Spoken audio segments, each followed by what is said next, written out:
Alors, bonsoir tout le monde. Bienvenue dans le Web Journal de Radio-Québec, édition du 21 septembre 2025. J'avais dit la semaine dernière que j'allais enregistrer cette émission et donc, s'il y a des développements qui se sont produits, genre vendredi soir, samedi, je ne peux pas les couvrir dans cette émission-là. J'avais proposé à mes auditeurs, je vous avais proposé un truc entre RFK et une espèce de synthèse de la géopolitique. Avec les événements qui se passent, j'ai préféré faire le web journal sur une synthèse de la géopolitique. On va faire RFK, je vais faire un web journal sur RFK, les vaccins, etc. mercredi, là, dans 3 jours. Et donc, je trouvais ça important de faire. Ça fait longtemps que ça me trotte dans la tête, cette idée de faire une espèce de synthèse, parce qu'à chaque fois qu'on parle, par exemple, de politique verte, on remarque que les gouvernements sont en train de détruire complètement l'économie, puis ils se fichent complètement des conséquences sur la population. Même chose avec l'immigration, ils font des politiques qui se fichent complètement des conséquences sur la population, le logement, l'emploi, les salaires, etc., le tissu social. Et donc, l'ensemble si on regarde bien l'ensemble des mesures qui sont prises par les gouvernements dans la zone atlantique depuis quelques décennies, disons qu'ils ont augmenté la température de façon graduelle, mais là, on est clairement dans l'eau chaude, pour utiliser la parabole de la grenouille. Et donc, on s'en rend compte un peu tard. Mais on se demande comment ça se fait que les gouvernements prennent des politiques aussi destructrices de la société civile. La totalité, pratiquement la totalité, c'est rare, il y a peut-être une mesure une fois de temps en temps qui dit il faut bien donner un os à la population, mais pratiquement la totalité des mesures qui sont prises par nos gouvernements ne sont pas des volontés qui viennent du peuple et elles sont délétères pour la société civile. Et donc, on se pose la question, pourquoi nos gouvernements, on est censé être dans des démocraties libérales, le summum de comment je pourrais dire, des systèmes politiques où les gens sont les plus heureux, etc. C'est ce qu'on essaie de nous faire croire, un peu comme dans le meilleur des mondes. Là, on nous fait croire qu'on est dans le système politique absolu, alors que finalement, c'est le système politique le plus destructeur de la société civile qui existe. Et donc, il y a une raison pour laquelle, c'est ça, les gens me demandent pourquoi Alexis, pourquoi ferait-il ça? Pourquoi détruirait-il? Ça va contre leurs intérêts. Non, ça ne va pas contre leurs intérêts. Et tout ça, il s'agit d'instaurer, je l'ai expliqué un peu l'été dernier à l'émission En toute franchise avec ma bonne amie Amélie Paul, et aussi sur la chaîne de Agouchi, un certain Agouchi qui fait de la géopolitique, avec qui je me suis pris finalement lorsque l'Iran a bombardé Israël la première fois l'été dernier. C'est le tututu, là. Et lui, il pensait que c'était vrai. Mais donc, et là, on s'est bloqué mutuellement.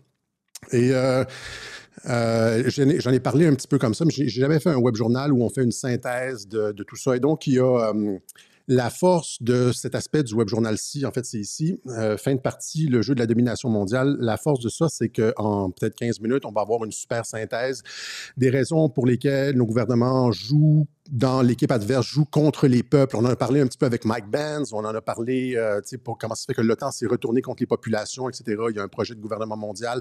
JFK nous en a averti.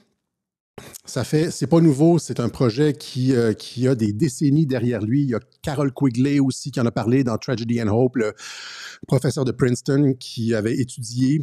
Il faut connaître un peu ces histoires-là. Carol Quigley qui parlait de cette organisation transnationale mondiale qui visait à instaurer un nouveau système complètement.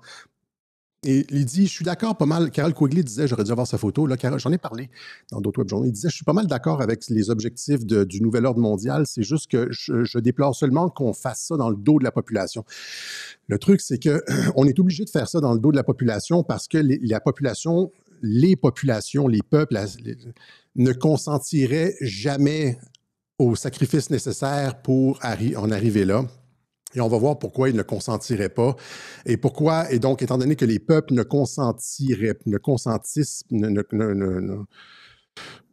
donnent pas leur consentement à ce genre de... Pourquoi il faut utiliser des moyens détournés et affaiblir et détruire la société civile pour y arriver. Et donc, on a cette super synthèse dans ce web journal-ci. C'est un web journal full complotiste, aux grandes dames de certains, mais les autres célèbrent avec du popcorn et du champagne. Mais Donc, mais en premier, on va revenir, avant de passer à ça, c'est une synthèse. Donc, il y a des éléments que vous allez probablement avoir déjà vus, mais je fais ça de façon structurée. Des fois, c'est, on pourrait dire, la force de Radio-Québec d'offrir des super synthèses. On parle de trucs, souvent, on les place dans les web journaux en détail, on parle du climat en détail, on parle de l'immigration en détail, on parle, mais l'espèce de synthèse, comment tout ça s'articule dans un nouvel ordre mondial, bien ça, on le fait rarement, et puis là, on le fait aujourd'hui. Mais il y a eu des développements absolument immenses cette semaine au sujet de l'assassinat de Charlie Kirk. Allons-y avec l'assassinat de Charlie Kirk. Quelle que soit la thèse que vous privilégiez. On avait parlé la semaine dernière des trois possibilités, le loup solitaire, le tireur isolé issu de l'extrême gauche radicalisé, les patriotes qui cachent, finalement, qui font un truc avec Charlie Kirk pour le retirer de la sphère publique, et aussi Israël. Puis là, on disait finalement Israël, cui bono, il y avait comme pas mal de cui bono pour Israël parce que Charlie Kirk était en train de changer son fusil d'épaule. Lui qui a été élevé comme un vrai judéo-chrétien qui respectait le sabbat, etc., il était en train de faire... Il avait fait un 180 degrés et il devenait une persona non grata pour Israël. Et on pourrait dire, si la théorie numéro 2 était validée, c'est-à-dire il semble bien y avoir... ça semble bien être démontré que les patriotes s'attendaient à quelque chose... Le 10 septembre, il y a comme on le voit, ça a été à travers les communications, on voit qu'ils s'attendaient à quelque chose, mais on pourrait dire que si cette deuxième thèse était avérée, encore une fois, les gens posent la question pourquoi Charlie Kirk? C'est peut-être parce que sachant qu'il allait être en grand danger dans les mois à venir, on peut le retirer de la circulation publique au lieu de le laisser s'exposer et de continuer dans le danger. C'est aussi une des théories sur JFK Jr., c'est-à-dire qu'il se présentait contre Hillary Clinton en 2000, et là, il était en grand danger, on veut le retirer de la circulation publique. Si on est dans ces théories fumeuses-là, ça a du sens, c'est-à-dire... Mais je ne pense pas, encore une fois, pour revenir mettre le point là-dessus la semaine dernière, je ne pense pas qu'Israël est derrière le tireur. C'est une stratégie très, très, très... une mauvaise stratégie, tu en fais un martyr, etc., alors que si tu veux te débarrasser de quelqu'un, tu t'arranges pour le faire mourir d'un empoisonnement, une bactérie, un cancer comme Bernard Lachance, ou un accident de voiture, il avait pris le vaccin, etc. Tu veux certainement pas utiliser une carabine comme ça et en faire un martyr et finalement que tous les doigts se pointent vers toi. Et c'est donc ça qui se passe cette semaine, c'est-à-dire que là, il y a Tucker Carlson, encore une fois, la branche MAGA qui commence à se pointer du doigt Israël, et c'est quand même, est-ce que c'est réellement justifié ou c'est juste une opération de, encore une fois, de America First, comme tu sais, back off, là, reculer Israël, arrêter d'essayer de contrôler les États-Unis, une espèce de volonté d'indépendance des États-Unis. J'ai failli appeler ce web journal-ci la désisraélisation des États-Unis, parce que c'est ça finalement le mouvement MAGA. Le mouvement MAGA, si on comprend bien America First, c'est pas Israel First, c'est America First. Et j'en avais parlé lorsque Tucker Carlson avait fait l'entrevue avec Ted Cruz. J'avais dit que c'était probablement arrangé avec le gars des vues parce que Ted Cruz qui représentait l'aile Israel First, et il s'est fait complètement démolir par Tucker Carlson. J'avais expliqué de quelle façon. Ted Cruz lui-même était contrôlé par Trump. Il avait dû abandonner la primaire en 2016 contre Trump, la primaire républicaine, parce que Trump avait commencé à couler de l'information sur l'implication de son père dans le meurtre de JFK. Là, il avait tout de suite reculé en disant « OK, et Trump avait gagné l'investiture comme ça. Mais là, et donc, il semble ne pas être un agent de Trump, mais finalement, c'est un agent de Trump. Je vais tout expliquer ça. Et là, cet allié de Trump, qui n'en est pas un, mais qui en est un pour de vrai, va chez Tucker Carlson, fait un show où le truc Israel First paraît complètement ridicule. Et là, j'avais expliqué à ce moment, c'était comme de la pédagogie America First pour finalement comme j'ai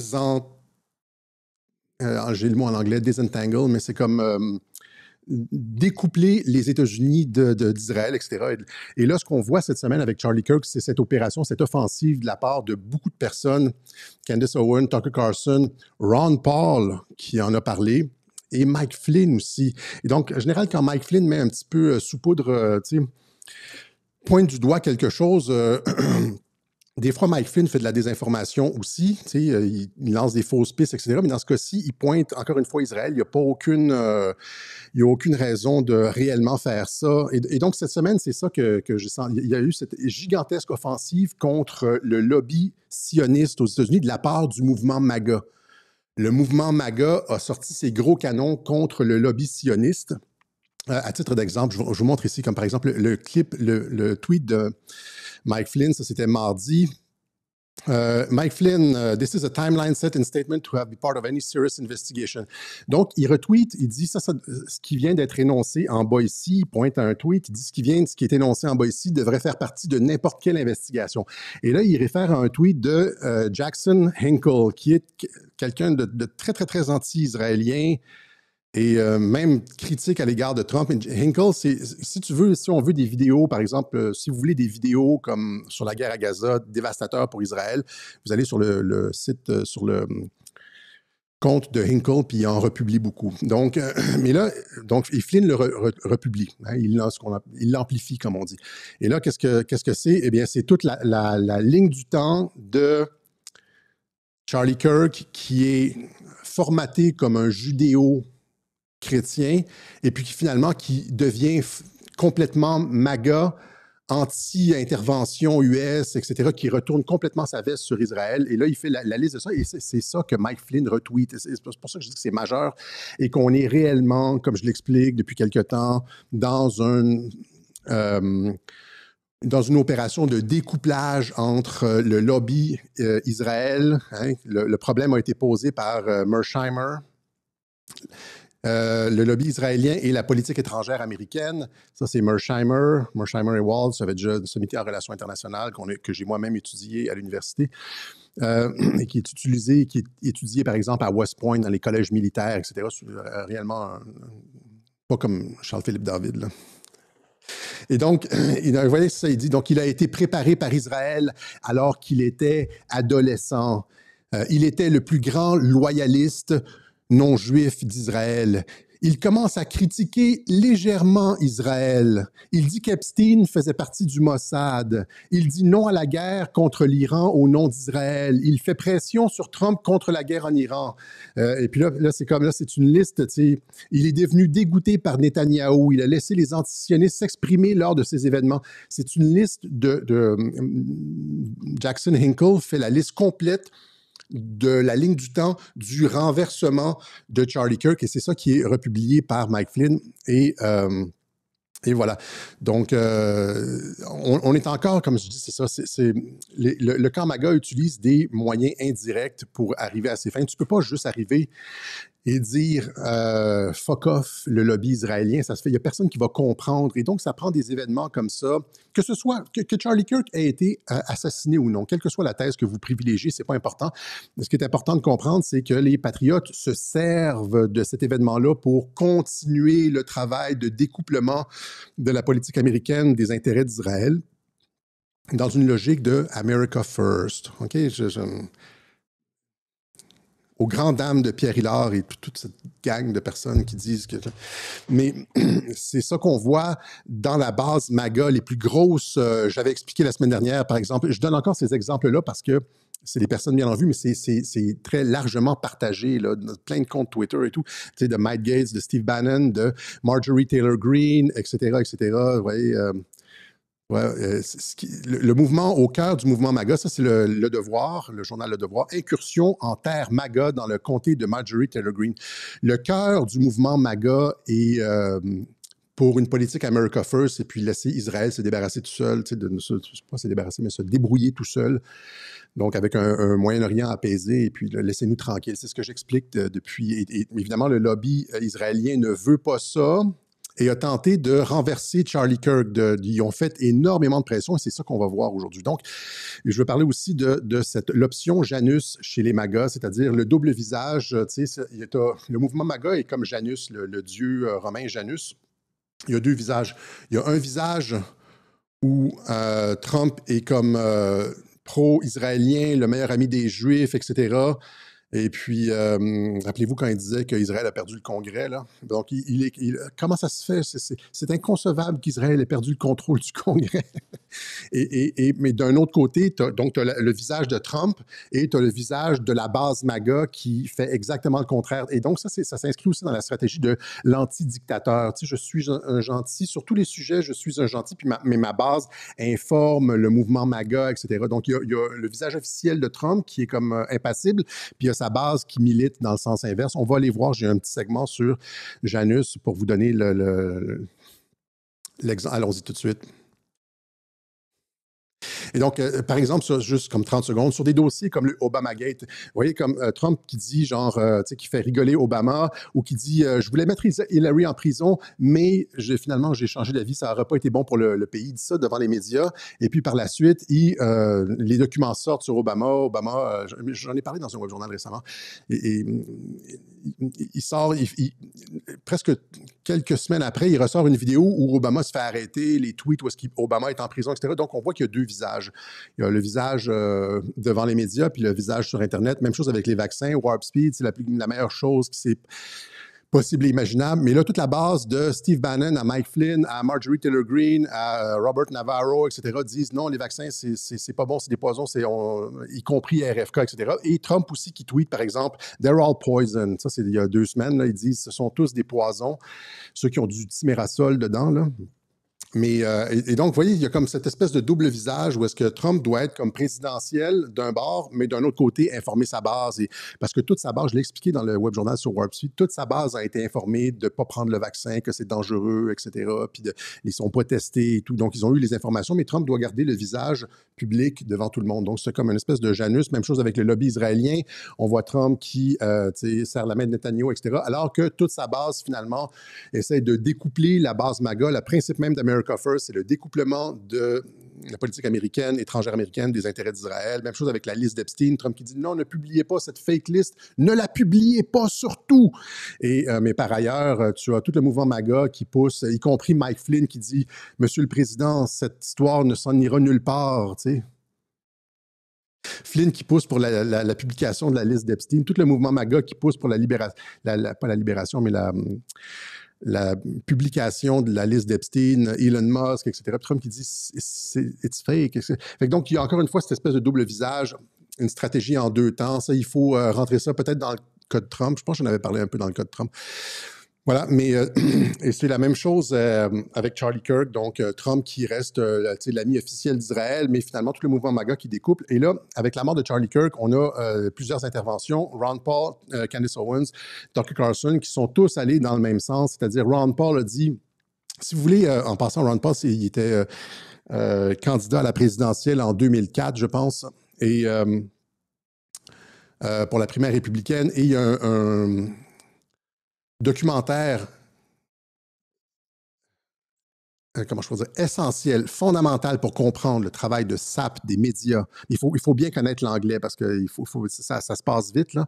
Mais c'est celui-là ici, How Ron Paul was cheated out of the presidency. Vous pouvez le trouver sur YouTube. Je vous conseille la version à 26 minutes. C'est 26 minutes des médias. Par exemple, Ron Paul arrive premier à quelque part ou deuxième. Et là, les médias disent les 3 têtes de liste sont 1-1-1, sauf Ron Paul. Ils le font carrément disparaître. Indépendamment de où il arrive deuxième dans les sondages. On fait disparaître sa photo, des trucs, tous les coups fourrés des médias pour le faire disparaître parce que lui voulait auditer la Réserve fédérale, voulait comme arrêter les guerres, un peu comme sur l'agenda de Donald Trump, etc. Donc, ils l'ont fait disparaître. C'est un documentaire essentiel pour comprendre la manipulation médiatique. Ça devrait être enseigné dans tous les cours de journalisme. Tu sais, si on peut... Pierre-Hugues Roy nous écoute, le professeur de journalisme à l'UQAM, le journalisme à l'UQAM.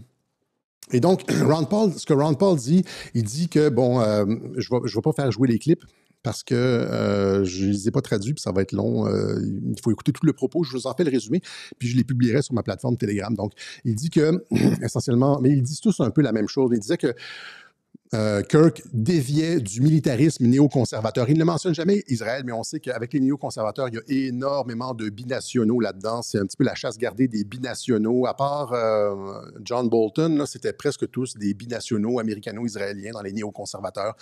Il dit donc qu'il déviait du militarisme et de l'interventionnisme néoconservateur. Il s'est embarqué sur une politique de America First et qu'il a été assassiné par des forces puissantes qui ne pouvaient tolérer ce changement de cap de la part de Kirk. Les mêmes qui sont des ennemis de la paix, il a dit les mêmes qui ont assassiné JFK et Jean-Martin Luther King, etc., etc. Donc, c'est une sortie très, très, très forte de Ron Paul. Il y a Candace Owens qui a fait une émission pratiquement entière sur Charlie Kirk. Je vous la conseille. Vous devez aller sur Twitter écouter ça. Donc, elle dit que Charlie Kirk, alors que Charlie Kirk changeait ses positions sur plein de dossiers, sur Israël, la guerre à Gaza, etc., etc. Donc, il dit que finalement, les financiers ont commencé à se retirer. Les financiers, parce que lui, c'était une organisation à but non lucratif. Hein, Turning Point, c'est une organisation à but non lucratif et il était financé par beaucoup d'Américano-Israéliens. On pourrait dire le lobby sioniste. C'est des gens qui vous invitent en voyage puis qui vous donnent de l'argent. Ils ont fait la même chose avec Charlie Kirk qu'ils font avec les politiciens. Ils étaient massivement subventionnés par le lobby israélien. Et là, le lobby israélien a commencé à retirer les fonds de Charlie Kirk. Ils lui ont, les milliardaires lui ont imposé une rencontre là, dans les Hamptons où là, on dit, c'est quoi qui se passe avec ta position, etc. Ça va aller mal si tu continues, etc., etc. Et il y a même Netanyahou qui lui a offert un voyage en Israël il y a quelques mois, là. Un voyage en Israël, c'est le genre de un petit peu pour remettre les pendules à l'heure, on s'entend. Et donc, Charlie Kirk a refusé l'offre de Netanyahou. Netanyahou, quand il a fait sa visite l'été dernier aux États-Unis, a fait une tournée de podcast, mais n'a pas été sur le podcast de Charlie Kirk. Et donc, finalement, c'est ça, Tucker Carlson dit perte de donateurs américano-israéliens. Ils ont demandé à ce que leur nom soit retiré de certains endroits. Il disait qu'il y avait une pression constante sur Charlie. Et Charlie Kirk a même dit en entrevue avec Megyn Kelly que ce qui était en train de se produire, c'était du character assassination, un assassinat social. Ce que les médias vous font, ils vous font une tête puis vous disent conspirationniste. Il disait que Charlie était une mauvaise personne. Il avait retourné sa veste, qu'il était rendu antisémite parce qu'il avait donné la parole à Tucker Carlson dans une de ses émissions. Et donc, mais Charlie Kirk n'a pas bougé ni modifié ses positions malgré toutes les pressions et les incitations.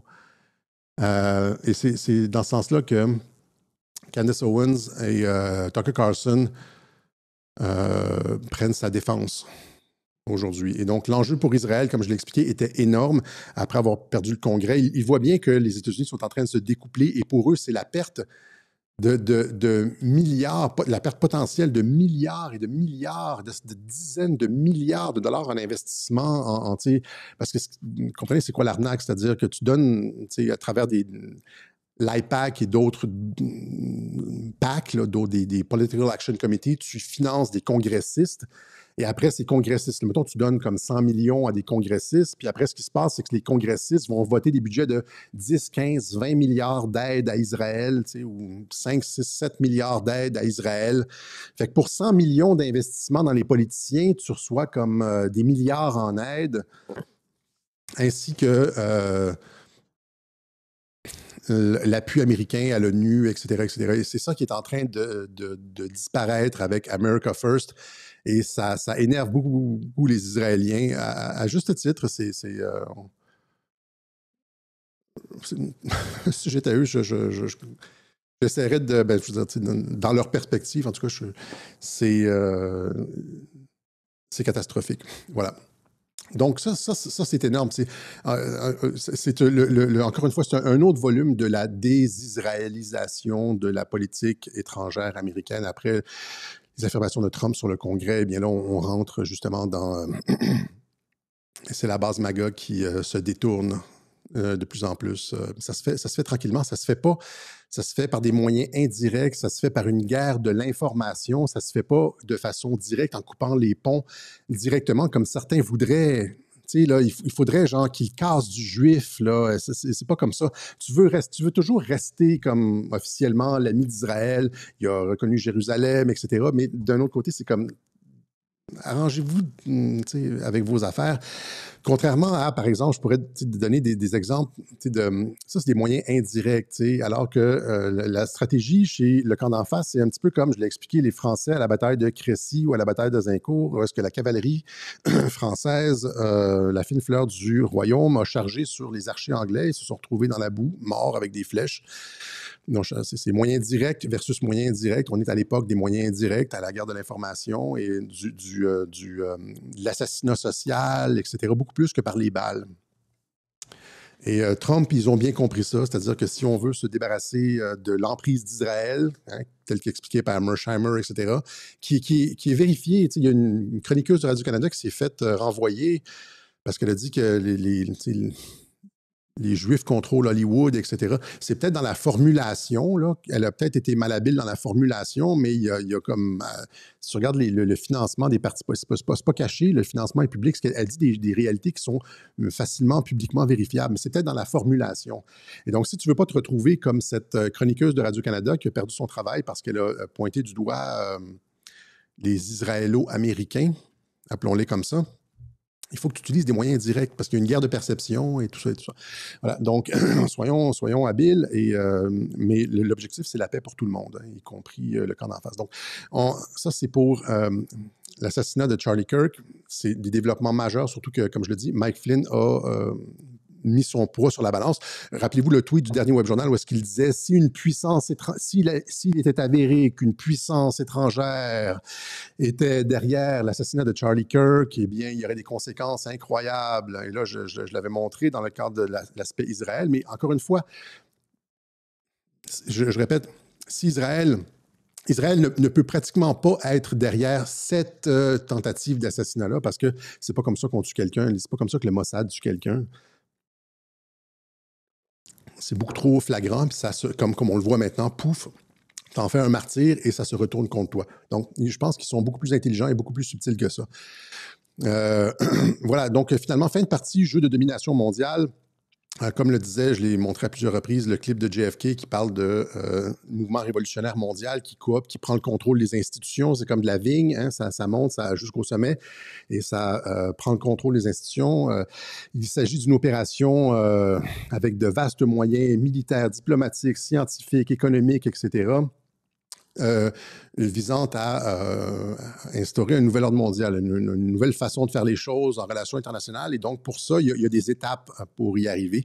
Et c'est un peu comme le projet Manhattan. Pourquoi c'est difficile d'en parler? Parce que c'est compartimentalisé, c'est-à-dire que c'est juste, il y a comme des échelons à ça. Et donc, la personne qui est, par exemple, sur une université à qui le doyen d'une faculté à qui on demande d'appliquer des politiques woke ou d'instaurer un curriculum woke en sociologie sur son campus, comprend pas nécessairement la totalité de l'opération. C'est comme le projet Manhattan. Tout le monde n'était au courant que de ce dont il avait besoin pour finir son travail. Et c'est comme ça aussi. Si c'est comme ça pour le projet Manhattan, c'est également comme ça aussi, si tu veux, une prise de domination, une prise de contrôle mondial. Et la prise de contrôle mondial, les médias vont dire que c'est Trudel conspirationniste, etc., mais c'est quelque chose qui a existé de tout temps, que ce soit Alexandre le Grand, il voulait comme avoir un monde unifié. Gengis Khan, que tu parles de je sais pas, comme Hitler, Staline, il y a toujours eu cette espèce de projet de domination mondiale chez l'humain. Hein? Je pense qu'il y a même chez Kant, chez le philosophe Kant, que cette espèce de la paix perpétuelle et puis ce genre de trucs-là. Chez les Jacobins aussi, il y a ça. Il y a ça dans la franc-maçonnerie, il y a ça dans plusieurs... oui, il y a ça dans la franc-maçonnerie. Cette espèce de « nous sommes tous, l'humanité est comme tous des frères, nous devons être unifiés ». Il y a ça sur le dollar américain. On voit ça dans beaucoup de films. Il y a George Bush qui a annoncé le nouvel ordre mondial. Il y a Israël aussi qui a une composante de ça, où est-ce que, par exemple, Jacques Attali disait « je verrais bien Jérusalem comme la capitale d'un monde unifié ». Eh bien, oui, OK, on comprend ce que tu veux dire. Il y a la filière de l'OTAN aussi, On comprend que l'OTAN, j'ai expliqué, c'est ce que j'ai expliqué, et les moyens d'y arriver, c'est des trucs comme l'ONU, où est-ce que l'ONU, c'est pas juste un truc diplomatique, mais c'est pour graduellement amener toutes les personnes vers un programme unique. L'UNESCO, c'est ça, c'est-à-dire un système d'éducation unique dans le monde, par-delà les traditions scientifiques, où est-ce que, tu sais, le formatage des individus partout sur la planète, il faut lire, en fait, sur l'UNESCO, il faut lire le programme de l'UNESCO de Julian Huxley, qui est le frère de Aldous Huxley. Aldous Huxley qui a écrit Le meilleur des mondes. Julian Huxley, c'est son frère. Il a écrit le programme de l'UNESCO. Moi, j'ai lu ça et tu lis ça. Il y a plein d'endroits là-dedans où est-ce qu'on dit on va standardiser l'éducation partout dans le monde et laisser faire les savoirs traditionnels et aller vers un savoir scientifique contrôlable. Et donc, le projet d'unification du monde est partout présent. Et là, si on veut y arriver, il y a un certain nombre d'étapes pour y arriver. Il y a des films qui sont très, très, très intéressants sur le sujet. Par exemple, Elysium, où est-ce qu'on voit, par exemple, les élites, tu sais, quand on voit la tête de la pyramide décollée là, sur le dollar US, ben, sur Elysium, tu vois ça, c'est un ring world, là, comme dans Halo. Une station spatiale orbitale où tu as toutes les élites qui vivent et sur Terre, c'est des conditions misérables. Donc, c'est une forme de nouvel ordre mondial, là. Il y a Blade Runner où est-ce qu'on voit les corporations contrôler l'humain. Parce que et on s'en va vers ça avec le brevetage de l'ADN. Il y a des tentatives de ça, de breveter. Par exemple, tu fais une modification sur l'ADN, tes scientifiques de ta compagnie là, trouvent une modification génétique, puis là, tu brevettes le gène. Et donc, le brevetage de gènes qui mène au brevetage et là, quand tu produis des humains avec des gènes brevetés, les humains t'appartiennent. Et donc, tu peux créer ta propre force de travail, c'est ça l'avenir. C'est pas d'avoir des immigrants qui rentrent, tu sais, comme du tiers-monde puis qui veulent comme travailler à bas prix. C'est pas ça. L'enjeu, c'est de générer la compagnie, les grosses compagnies, là, les méga-corps. Dans 15-20 ans, après, comme plusieurs fusions, vont avoir des embryons artificiels. On s'en va vers ça. Ça a l'air d'être de la science-fiction, ce que je dis, mais c'est tout pointe vers ça. Et puis, c'était en train de se faire si on n'aurait pas arrêté ça, si on n'avait pas arrêté ça. Avec l'utérus artificiel, j'ai montré plein de coupures de journaux où c'est en train de se faire, l'utérus artificiel. Encore une fois, je pense que la semaine dernière, les Chinois ont un truc avec l'utérus artificiel. Et donc, breveter, créer tes super soldats, breveter les gènes de tes employés, etc. Donc, ça, c'est ce qui est décrit dans Blade Runner. Il y a l'espèce de reset de l'humanité qu'on voit dans Prométhée. Hein, l'humanité qui est dans la trame de fond de ce film-là, ce sont tous d'excellents films, là. La trame de fond de Prométhée, c'est que l'humanité est partie de travers il y a 2000 ans, bon, probablement avec Jésus-Christ, là, selon Prométhée. L'humanité, elle est dans une direction, elle est partie de travers il y a 2000 ans, et là, les extraterrestres sont venus faire un reset, c'est-à-dire détruire toute l'humanité pour faire un reset, parce que c'est eux qui sont les créateurs de l'humanité. Et des films aussi comme Le Passeur, où est-ce qu'on efface la mémoire, où est-ce qu'on crée un nouvel être humain qui n'a pas aucun lien avec le passé, avec les émotions, la mémoire et tout ça. Il y a beaucoup de films, mais tout ça pour dire que des livres comme 1984, Le meilleur des mondes, rappelez-vous les Georgia Guidestones, où est-ce qu'on dit qu'il faut garder l'humanité en bas de 500 000 personnes, et etc., etc.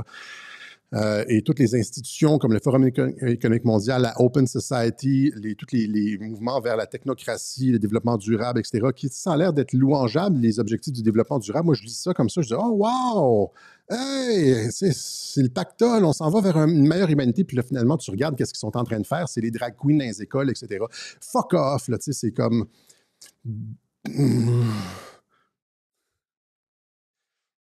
C'est comme ça, c'est-à-dire ils te font croire c'est comme une espèce de santé pour tous. Oui, c'est comme avec des vaccins dans chaque bras, avec des boosters à toutes les années, etc. Oui, c'est de la super santé.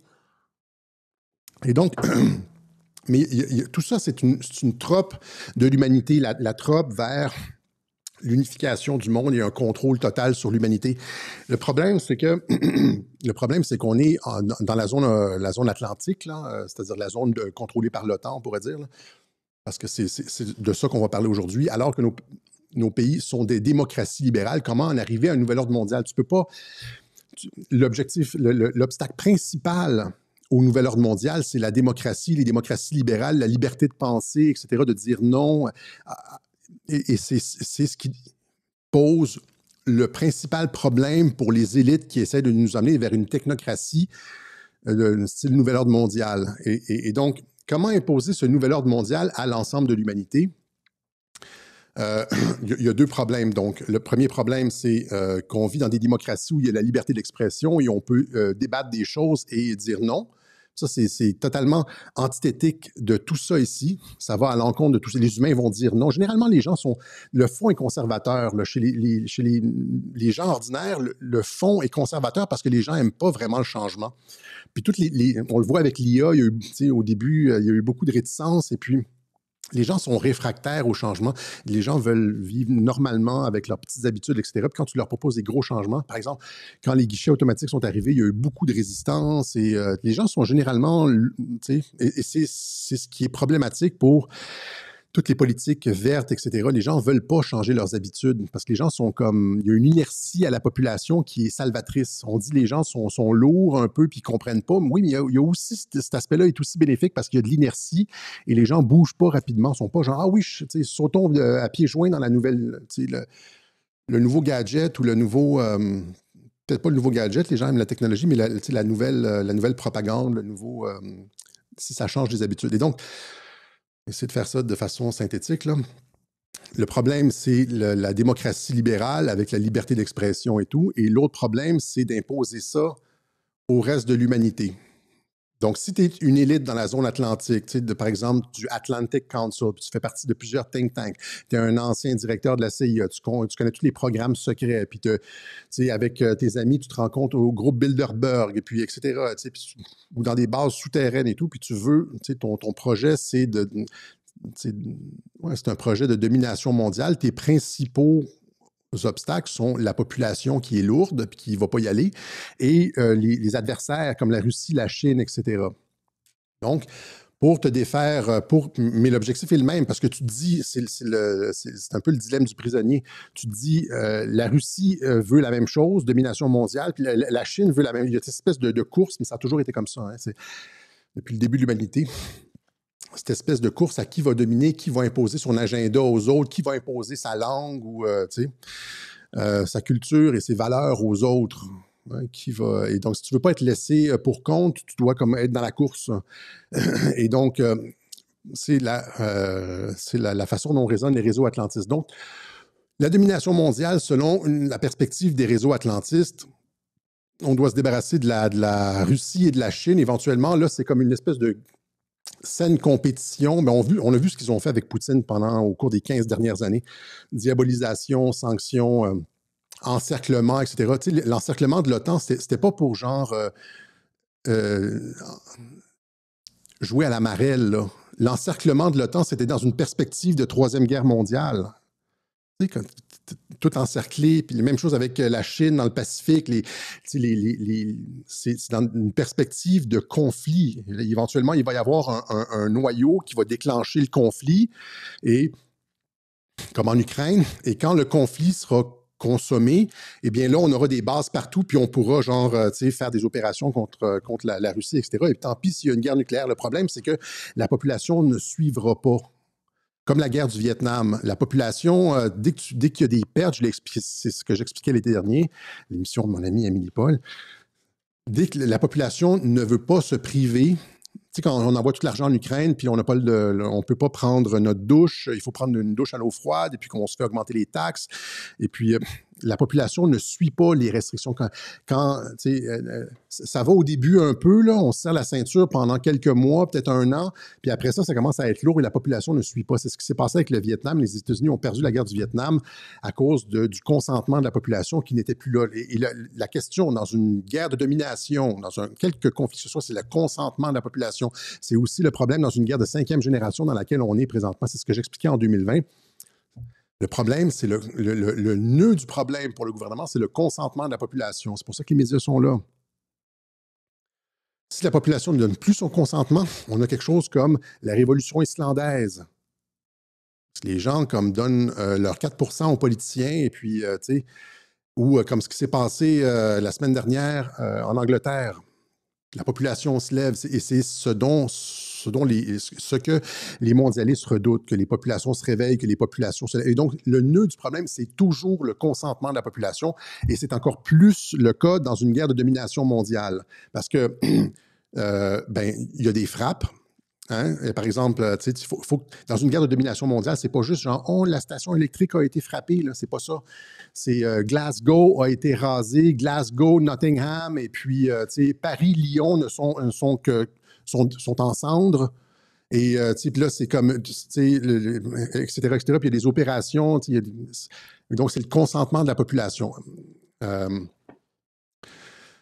Donc, pour en arriver à être capable, allons-y logiquement, et c'est ce que je vais faire aujourd'hui. Les gens n'ont pas une pensée stratégique puisque c'est comme les devoirs des enfants. J'ai été là-dedans moi aussi, c'est les couches, c'est comme merde, mon ticket de stationnement et tout. Mais dans la pensée stratégique, c'est ça. Il faut être capable de livrer une guerre, une troisième guerre mondiale. Le problème, c'est le consentement de la population. Et donc, être capable de délivrer sans retenue une guerre de domination mondiale.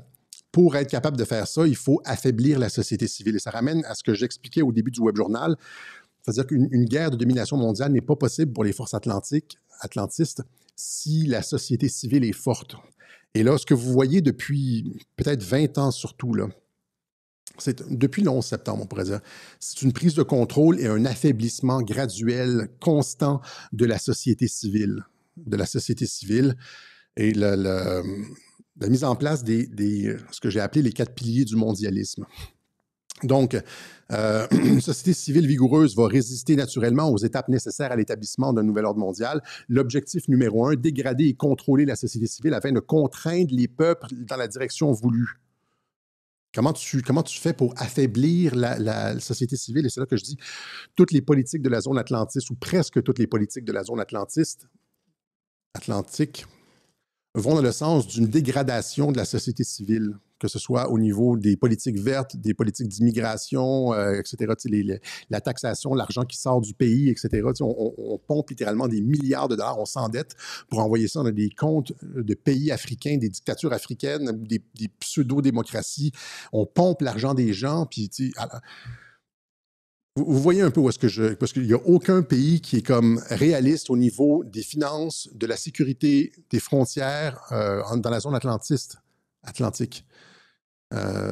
C'est le contraire en Asie. Mettons, moi, je regarde des vidéos des fois comme Corée, Singapour ou Taïwan.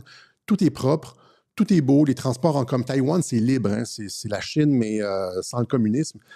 Et, ils sont partis de rien. Tu regardes Taïwan, il y a 50 ans, c'était rien. Puis là, tu regardes, c'est magnifique, c'est propre, c'est beau, etc. Mais ils sont justement pas dans des politiques de dégradation de la société civile. Ils prennent pas de migrants, ils ont pas des... etc., etc. Et donc, qu'est-ce que tu dois faire? L'élément, je vais finir ça rapidement parce que je veux pas... L'élément central, c'est de prendre le contrôle de l'État. Tu prends le contrôle de l'État de différentes façons, notamment par la dette. Un État endetté n'est plus maître chez lui, point. Et là, tu lui imposes des trucs. Tu prends aussi le contrôle de l'État avec les services de renseignement qui peuvent espionner, faire chanter des politiciens, des trucs comme Epstein, etc. Les médias aussi. Et les médias qui servent à mettre de la pression sur les politiciens qui déraillent, les faire démissionner, etc. Comme on l'a fait comme Israël a tenté de faire avec Charlie Kirk, comme ils ont fait avec moi et d'autres. Je ne vais pas me mettre au même niveau que Charlie Kirk. Ce gars-là a beaucoup plus de courage que moi. Mais ce que je veux dire, c'est que c'est ça le travail des médias, c'est de créer des assassinats sociaux, là, assassiner quelqu'un médiatiquement, puis le faire disparaître. C'est comme ça qu'on fait dans une guerre de 5e génération. Donc, prendre le contrôle et rappelez-vous aussi, je veux juste refaire un clin d'œil à Mike Benz, Mike Benz qui expliquait de quelle façon l'OTAN s'est retourné contre la société civile et opérait, s'implique dans les élections. On voit ce qui se passe. Le Georgescu en Roumanie cette semaine s'est fait, je pense qu'il y a comme une poursuite contre lui, tentative de coup d'État, etc. L'utilisation des tribunaux, qui est le dernier bastion, j'ai fait un web journal là-dessus, le dernier bastion, les tribunaux pour contraindre ce qui reste de dissidence. Donc, le changement du rôle de l'OTAN qui se retourne contre les populations, s'ingère dans les élections, etc., pour sauver son emprise. Mais donc c'est ça, financer les médias, contrôler l'éducation et les enfants, et par exemple, des trucs comme imposer la vaccination, etc. Donc, pour contraindre la société civile, les forces mondialistes doivent prendre le contrôle de l'État. Hein? Parce que l'État est coercitif. L'État permet d'embrigader les enfants, d'imposer la vaccination, etc. Donc, il est essentiel de prendre le contrôle de l'État. Et là, regardez toutes les politiques qui sont mises de l'avant, qui affaiblissent le tissu social, qui affaiblissent la société civile, etc. C'est délibéré. Tu peux pas me dire que ces gens-là sont... Il n'y a personne qui a demandé ça. C'est ça. Il ne faut pas me dire que le gouvernement est aussi imbécile. Ça, c'est une thèse aussi qu'on voit souvent. Là. Les politiciens sont imbéciles, ils ne savent pas ce qu'ils font. Ils font ce qu'on leur dit. Le mariage gay, il n'y a personne qui l'a demandé. En 2015, etc. En France aussi, c'est imposé. Tu regardes l'agenda, les drag queens dans les écoles, il n'y a personne qui a demandé ça. Les politiques vertes, là, genre... l'interdiction des voitures à essence en 2000, il n'y a personne qui a demandé ça. Zéro, la population est contre. L'immigration de masse, il n'y a personne qui a demandé ça. Mais pourquoi ils font ça? Hein, parce que nos politiciens se rendent dans les forums internationaux et là, on les embrigade dans l'idéologie mondialiste et on les fait chanter ou on leur donne des pots de vin, on les acoquine, ils reçoivent des rétrocommissions, puis là, ils retournent dans nos pays, puis au lieu d'être nos représentants, ils sont les représentants des forces internationales et ils transforment complètement nos vies sans qu'on ait rien, aucun mot à dire. Donc, les politiques vertes, je l'ai déjà expliqué, permettent la réduction et le contrôle de l'énergie de la population. Si tu veux, par exemple, n'importe quel organisme vivant, si tu lui donnes de l'énergie, il va croître. Si tu réduis son énergie, tu vas limiter sa croissance. Et donc, tu ne veux pas que la société civile... c'est la même chose avec l'argent, c'est-à-dire, si tu réduis l'argent de quelqu'un, il peut de moins en moins opérer, alors que s'il y a beaucoup d'argent, il peut faire plein de choses. C'est la même chose avec l'énergie. Donc, en contrôlant le CO2, tu contrôles déjà le système bancaire, mais en contrôlant avec les politiques carbone, le niveau d'énergie qui est consommé par la population avec des compteurs électriques, le Linky en France et tout ça, qui peuvent fermer ton électricité quand ils veulent et tout ça, puis tu es obligé, des journées sans voiture, et tu contrôles le développement, le potentiel et l'émancipation d'une population. Et c'est pour ça que ça a été mis en place, c'est pas pour sauver la planète. OK? Même chose avec les politiques trans, les drag queens dans les écoles, le transgenrisme, rappelez-vous, le backlash de Bud Light avec ce trans qui se faisait passer pour whatever, qui a fait ces annonces-là, et tout le programme d'éducation à la sexualité et tout. Donc, j'en ai parlé encore brièvement. L'objectif, c'est de détruire la famille traditionnelle qui est le pilier central de la civilisation. Toutes les civilisations humaines, c'est parents-enfants, hommes-femmes, parents-enfants, c'est le code de l'humanité. Je pense que c'est Lucien Cerise qui disait ça. Comment je pourrais dire? L'axe parent-enfant, homme-femme, parent-enfant.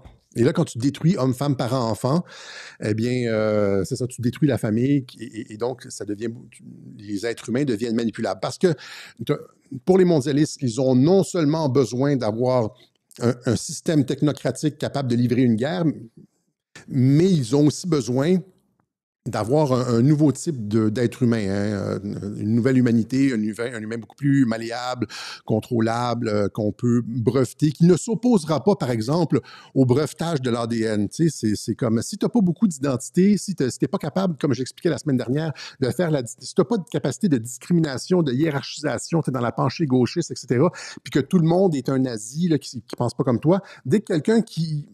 Tu sais, si tu veux faire passer une mesure là, pour un gauchiste, tu dis genre, par exemple, la compagnie X, là, Tyrell Corporation, comme dans Blade Runner, là, Tyrell Corporation produit des êtres humains synthétiques avec de l'ADN, mais ils sont tous LGBTQ. Et évidemment qu'ils vont tous être LGBTQ puisque tu ne veux pas qu'ils se reproduisent, tes hommes. Tu veux toi-même les produire. Tu veux prendre le contrôle sur la reproduction. Tu veux pas que genre, un homme puis une femme se mélangent ensemble puis aient des enfants indépendamment de ton contrôle quand même. Et donc, tu veux contrôler l'ensemble du processus. C'est comme les souris, là. Tu veux, tu veux, c'est comme les souris dans, tu veux pas qu'il y ait de la reproduction incontrôlée, là.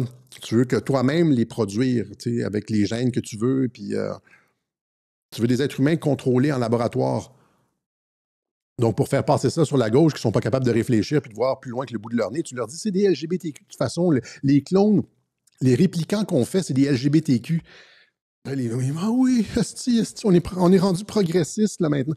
C'est toujours comme ça, là, ils ne comprennent pas comment ils se font arnaquer par le capital. Ils pensent combattre les antifrex, pensent combattre le capital. Finalement, comme l'immigration, l'armée de réserve du capital. Donc, et tout ça, ça amène à ce que j'expliquais la semaine dernière, détruire la grammaire sociale, détruire la capacité de comprendre et de penser, la capacité de raisonnement, et ça valorise la pulsion, etc. C'est pour ça qu'on envoie, c'est ça, c'est l'éducation à la sexualité dans les écoles extérieures. Détruire la masculinité. Ce que ça fait, ça, c'est que ça détruit la masculinité, parce que la masculinité est plus tranchante. Tu sais, il y a plus de... Alors que la féminité est plus floue, la masculinité est plus oui-non. Les femmes sont plus peut-être moins sévères, moins autoritaires par définition parce qu'elles ont moins de testostérone. Ça, je pourrais comme élaborer là-dessus, là, mais l'idée, c'est évidemment de détruire la masculinité parce que si tu es un petit groupe de personnages qui veut soudoyer, affaiblir la société civile, prendre le contrôle, etc., ce que tu redoutes le plus, c'est les autres hommes dans la société qui pourraient se lever, parce que de toute l'histoire de l'humanité, c'est ça, c'est les hommes, à un moment donné, en ont assez, et puis prennent des fourches et des torches et montent contre le château. Et donc, tu veux pas ça, et donc tu veux détruire la masculinité, et tu t'arranges pour que les hommes n'aient plus aucune testostérone. Hein, tu t'arranges pour que ce soit très fashionable d'être comme une espèce de... ça, là. Je vais pas dire un mot qui pourrait m'amener devant les tribunaux. Une patente comme ça, là, comme on dit au Québec. Et donc, et puis tout ça, donc tu détruis la masculinité parce que tu veux pas de testostérone, parce que tu veux pas de compétition, hein, de la part des autres hommes dans la société. Et tout ça va dans le sens de ce que j'expliquais aussi, le parricide qui détruit le père dans la société occidentale, qui fait en sorte que le langage de la pensée régresse pour les raisons que j'ai expliquées la semaine dernière. Mais le père, c'est lui qui met les limites. Et à partir du moment où est-ce que tu veux baphémotiser la société, c'est-à-dire mélanger la distinction entre l'homme et la femme, comme Baphomet, l'animal et l'être humain, etc., tu veux confondre les limites, tu as besoin de faire sauter celui qui est le gardien de la limite et du non dans la société. Celui qui dit non, l'autorité, celui qui dit non. Et ça, c'est le père, la figure du père, l'archétype du père. Donc, tu fais sauter le père et là, tu peux baphémotiser la société parce qu'il n'y a plus de gardien de la limite. Il n'y a plus de gardien des frontières. Si tu veux faire rentrer des centaines de millions de migrants en Occident, évidemment, il faut que tu te débarrasses des hommes parce que les hommes vont dire non. Normalement, malgré les Tommy Robinson, généralement, les hommes ont été pas mal, ont eu peur de se faire traiter de tous les noms et donc sont restés assis sur leur canapé à regarder Netflix pendant qu'on faisait rentrer des centaines de millions de personnes, des centaines de milliers, disons, soyons réalistes, là, des millions et des millions et des dizaines de millions de personnes en Occident. Donc, l'ouverture des frontières qui est aussi un des autres aspects de ça. Donc, ouverture des frontières qui crée de l'insécurité, de la surveillance et de la censure. Au lieu d'avoir une société homogène, comme par exemple au Japon ou en Corée ou à Singapour ou à Taïwan ou n'importe où il n'y a pas d'insécurité, tu voyages dans ces pays-là, tu regardes les vidéos, c'est comme quelqu'un échappe quelque chose à terre, l'autre personne le ramasse puis lui donne, il y a comme une espèce de cohésion sociale qu'on a complètement détruit ici. Et là, qu'est-ce que ça crée? Ça crée de l'insécurité. Ça fait en sorte que, comme en Angleterre, l'État prend le contrôle de tout. Tu as une espèce de Big Brother qui met des caméras partout, qui surveille toutes les posts Facebook, etc. Donc, c'est une justification pour la censure, le contrôle social, etc. Tu as besoin des migrants pour mettre des caméras partout parce que tu veux de l'insécurité. Je l'ai expliqué au moins une centaine de reprises. C'est totalement voulu. Là. C'est pour ça qu'il n'y a aucun... qu'il n'y a aucun peuple qui l'a demandé, mais il n'y a aucun politicien qui arrête parce que c'est pas les peuples ne contrôlent pas les politiciens. Donc, je m'excuse, j'ai comme quelque chose dans le fond de la gorge, là. J'ai comme mal dormi. Et donc, ça aussi, c'est souhaitable pour non seulement créer de l'insécurité, de la surveillance et de la censure, mais aussi détruire la cohésion sociale, pour diviser, pour régner, pour balkaniser la société. Hein. C'est comme balkaniser, ça vient du mot, ça vient des Balkans. Il y a plein de petits groupes comme ça qui antagonisent les uns avec les autres, que tu peux faire chanter, donner des avantages à un, etc. Puis, et qui sont tellement différents finalement qu'il n'y a personne qui est capable de s'unir pour faire face au pouvoir central. Hein? Donc, diviser pour régner, destruction de la mémoire et de la filiation aussi, c'est-à-dire qu'à partir du moment où tu fais rentrer des millions et des millions de migrants, puis tu contrôles le système scolaire, etc., puis tu n'enseignes plus l'histoire de la civilisation occidentale, les grandes figures, etc., parce que tu veux être inclusif, là, tu sais, eh bien, tu produis des jeunes sans racines et sans identité. Un jeune sans racines est sans identité. Il ne sait pas trop s'il est un homme ou une femme, s'il est québécois, africano-australien. Là, il ne sait plus. Là, tout est comme confus. Ben, ce sont évidemment, c'est facile à manipuler. À partir du moment où tu as une identité forte, tu dis, je suis par exemple, un homme noir ou, bien dans mes bottes, je suis chez nous, je suis enraciné ici et personne. Ça, c'est difficile à tasser, à faire bouger, là, tu sais. Quand tu es enraciné puis bien dans ton identité, quelle que soit l'identité, là, je ne sais pas de parler d'Européen ou quoi que ce soit, là, mais quelle que soit l'identité, à partir du moment où tu es enraciné puis tu es comme solide dans ton identité, c'est difficile pour les mondialistes de te faire bouger. Tu n'es pas fluide, tu es solide. Et ce que les mondialistes veulent, ce sont des êtres fluides, facilement manipulables, qui n'ont pas d'identité forte, etc. Parce que ce que tu veux produire, c'est ça, c'est un homme nouveau, remplaçable, achetable, qui va aller avec la nouvelle tendance, avec la nouvelle mode du moment, qui va finalement, éventuellement, comme on dit, remplaçable parce que c'est une étape avant la production d'êtres humains brevetés. La production, la captation de la reproduction par les sociétés privées. C'est ça l'enjeu ici, la captation. Et donc, pour y arriver, tu dois détruire la société, tu dois détruire la société. Imagine, tu fais la guerre, tu fais une guerre, là, puis tu es capable de produire tes propres humains. Tu te fous des pertes, là. À partir du moment où l'ADN est breveté, tes citoyens esclaves sont immunisés contre un certain niveau de radiation parce que tu as modifié l'ADN, puis ils sont capables de ci, de ça. Tu es capable de créer des villes et des environnements qui résistent aux frappes ennemies ou tu enlèves le facteur de la peur. Tu désactives le gène de la peur chez tes employés esclaves que tu as produit, ta corporation, là, ben, ils vont travailler quand même sous les bombes. C'est ça que tu veux finalement. Tu veux des humains contrôlables. Ça se fait. Mais pour ça, il faut avilir la société civile, il faut détruire la civilisation graduellement. Ça se fait aussi avec Big Pharma, l'alimentation, tous les poisons. Ils savaient pertinemment que c'était des poisons. C'est-tu les phtalates, tous les produits qui produisent des mutations génétiques qu'ils ont laissées dans les cannes de conserve, qu'ils ont laissées dans les plastiques, les disrupteurs d'hormones, tous les additifs mauvais qu'ils ont laissés, que RFK est en train de purger là-bas aux États-Unis, ils les ont laissés sciemment. Ça a été expliqué, encore une fois, Claire Séverac, le complot mondial contre la santé, l'alliance entre les géants de Big Pharma et Big Agro, l'alimentaire, il y a eu une fusion, puis c'est de la merde qui nous injecte de la merde, comme le dit Trump, avec du timérosol. Ils savent que le timérosol, je ne sais pas si ça se prononce comme ça, là, timorésol, ouais. C'est du mercure. Ils savent que c'est du poison. Ils l'ont laissé dedans. Ben oui, est-ce que c'est, il faut vraiment leur mettre le nez dans le caca pour qu'ils l'admettent finalement. Et puis, ça se passe à coups de bataille au Congrès avec des congressistes achetés et tout. C'est très difficile, même si c'est évident que c'est de la merde. Fait que là, tout ça, c'est une autre façon d'avilir la société par la santé. La santé qui n'est plus là. Tu regardes aux États-Unis, 70% des Américains sont obèses ou avec des problèmes de santé chronique, des maladies chroniques, etc. C'est complètement comparé à genre 10-15% il y a 50 ans. Et qu'est-ce qui s'est passé, là? Hein? Donc, c'est ça. Finalement, on va wrapper ça ici. Ça fait 1 heure.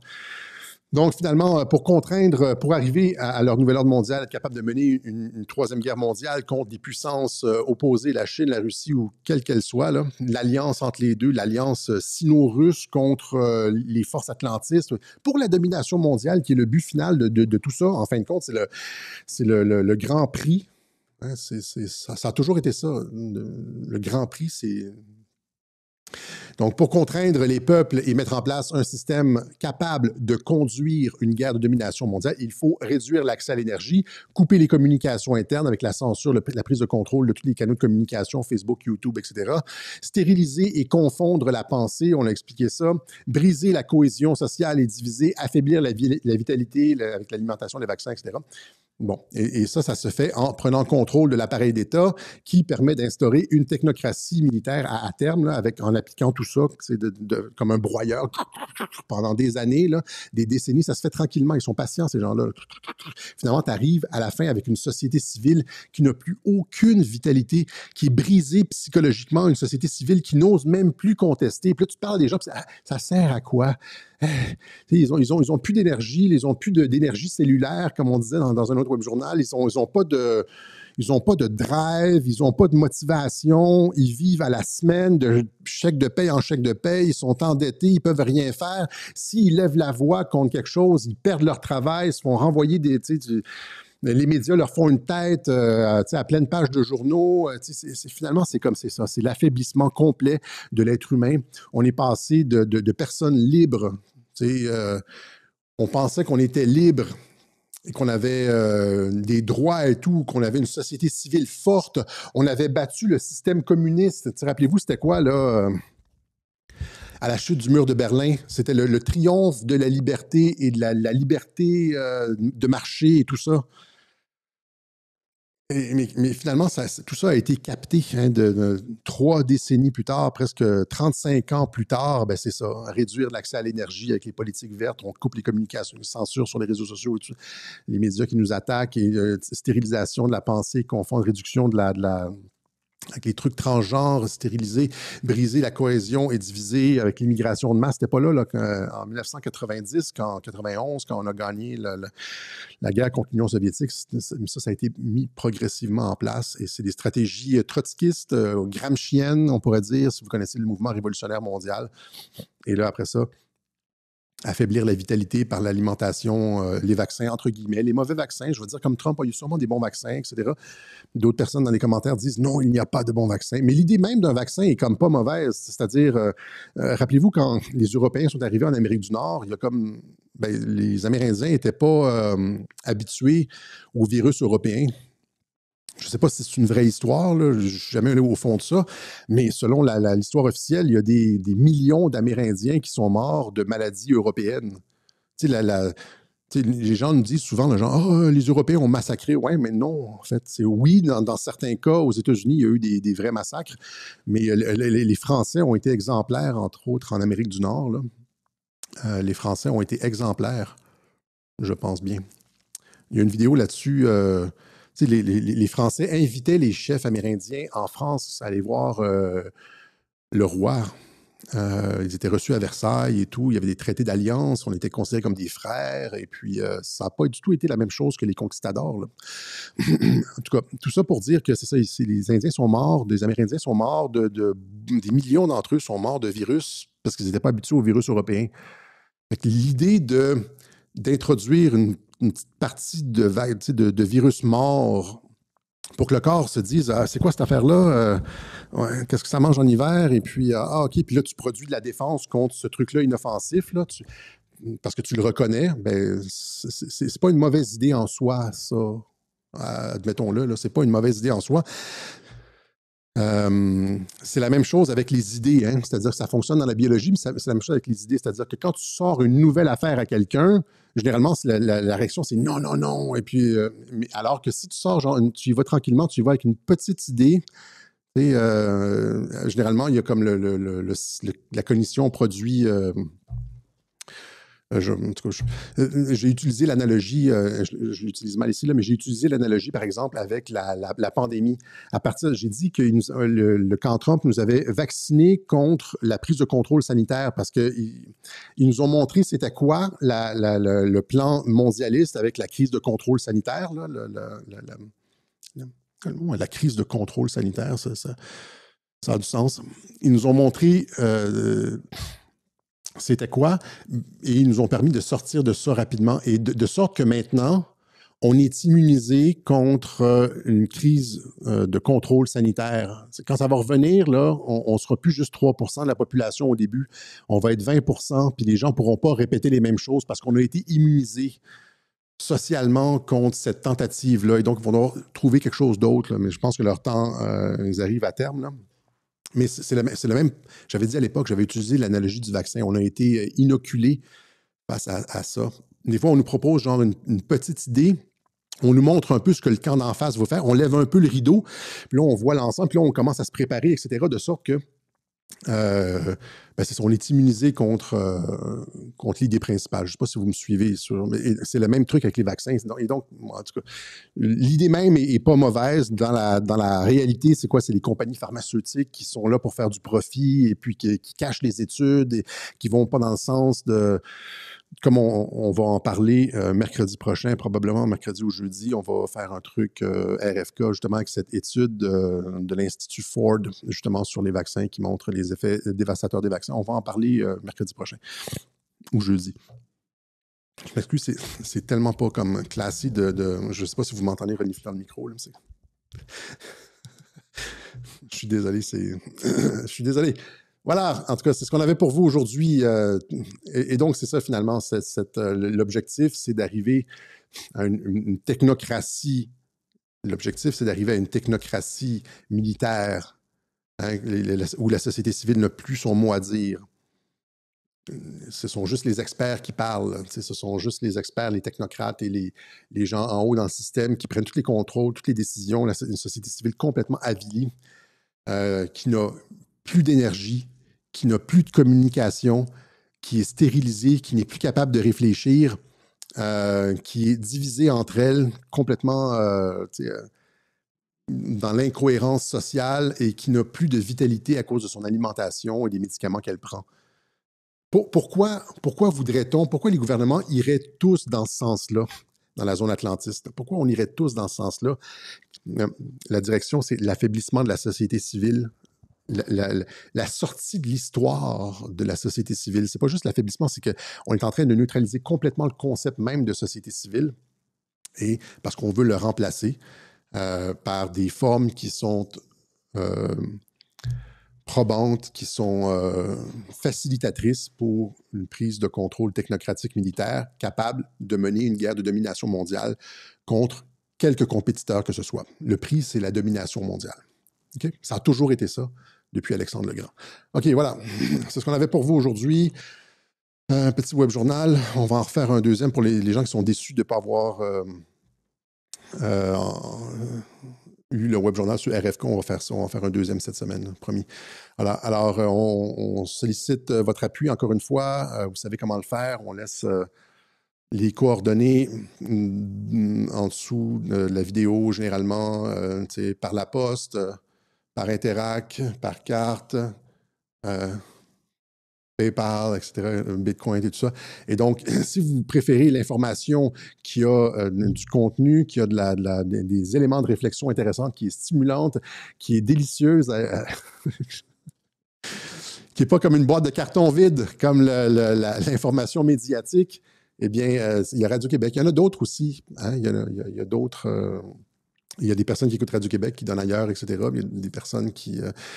mais on ne peut pas continuer sans l'appui des auditeurs de Radio-Québec. Beaucoup des gens qui arrêtent le disent. Hein, on n'a pas d'appui et donc c'est tellement lourd à continuer, c'est tellement de travail, c'est tellement on s'affaiblit avec le temps. Nous autres, on a la chance d'avoir au moins un noyau qui nous appuie comme régulièrement. Ça monte, ça descend et donc on fait des appels aux dons à intervalles réguliers. On le fait toujours à la fin du web journal. On devrait faire ça au début. On devrait faire des web journaux où est-ce que c'est juste du financement? Des télétons. On devrait faire le téléthon de Radio-Québec. Ça serait fantastique. Qu'est-ce que vous en pensez, le téléthon de Radio-Québec? Un 24 heures, là? Je sais pas. Essayons de ne pas en arriver là. Vous savez comment nous aider. Voilà. Alors, c'était ça pour aujourd'hui. On se donne rendez-vous mercredi ou jeudi pour l'édition RFK du web journal de Radio-Québec. Salut la gang.